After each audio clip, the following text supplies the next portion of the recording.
الله الرحمن الرحيم ألف لام ميم الله لا إله إلا هو الحي القيوم نزل عليك الكتاب بالحق مصدقا لما بين يديه وأنزل التوراة والإنجيل من قبل هدى للناس وأنزل الفرقان إن الذين كفروا بآيات الله لهم عذاب شديد والله عزيز ذو انتقام إن الله لا يخفى عليه شيء في الأرض ولا في السماء هو الذي يصوركم في الأرحام كيف يشاء لا إله إلا هو العزيز الحكيم هو الذي أنزل عليك الكتاب منه آيات محكمات هن أم الكتاب وأخر متشابهات فأما الذين في قلوبهم زيغ فيتبعون ما تشابه منه ابتغاء الفتنة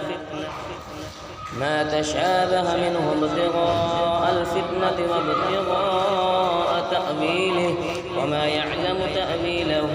إلا الله والراسخون في العلم يقولون آمنا به كل من عند ربنا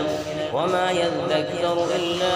أولو الألباب ربنا لا تزغ قلوبنا بعد إذ هديتنا وهب لنا من لدنك رحمة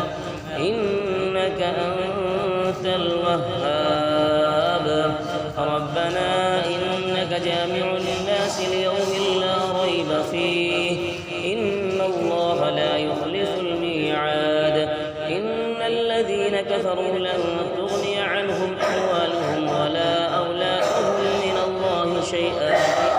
أولئك هم وقود النار كدأب آل فرعون والذين من قبلهم كذبوا بآياتنا فأخذهم الله بذنوبهم والله شديد العقاب قل للذين كفروا ستغلبون وتحشرون إلى جهنم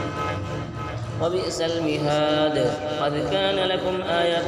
في فئتين التقتا فئة تقاتل في سبيل الله وأخرى كافرة يرونهم مثليهم رأي العين والله يؤيد بنصره من يشاء إن في ذلك لعبرة لأولي الأبصار